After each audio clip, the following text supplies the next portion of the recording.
Almost 3 weeks na nga nang umalis sila. Pinaghandaan ko talaga ang araw na ito. Nalalabas kami ulit ng kaming dalawa lang. Pupunta kami sa tita niya at mga pinsan niya para i-socialize ko siya at para makapaglaro.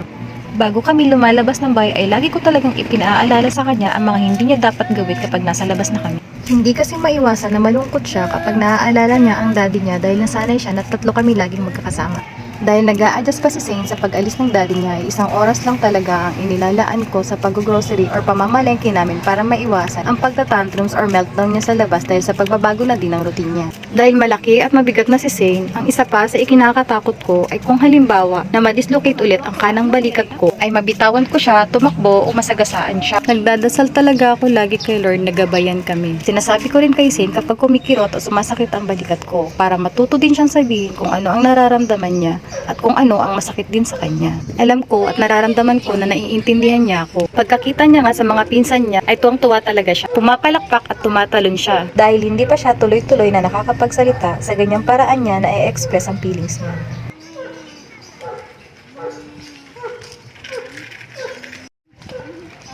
Happy siya, happy.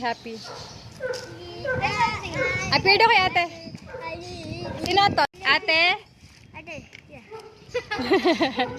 Ate Lia? Ate? Lia.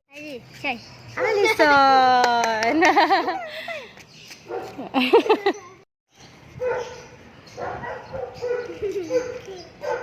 Dahil sa pagpapaulit-ulit ko na pagpapakilala sa mga pinsan niya, ay natatandaan niya na pala ang mga ito pati na ang mga pangalan nila. Nagulat din ako na kaya niya na palang magbike. Noong 4 years old kasi siya, binila namin siya ng bike pero hindi siya naging interesado kaya ibinenta na lang namin ulit kaysa masayang.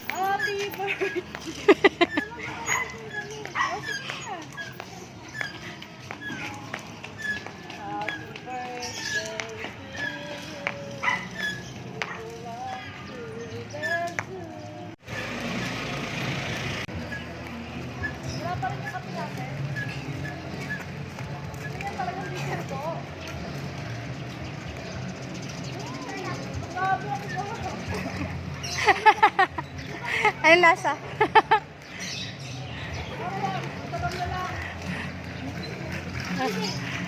Si Zane. Zane, you want daw? Zane! Stop daw! Stop! Zane, stop!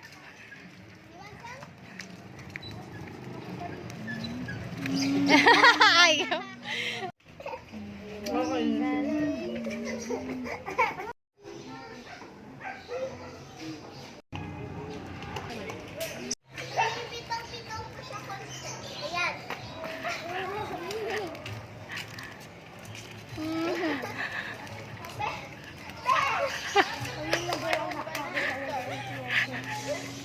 O, be, balik ka, be!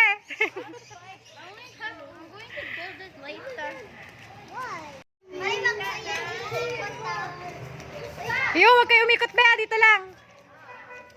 Pakatakbuhan ka eh. Tanda ko nung amoy ko ang puto.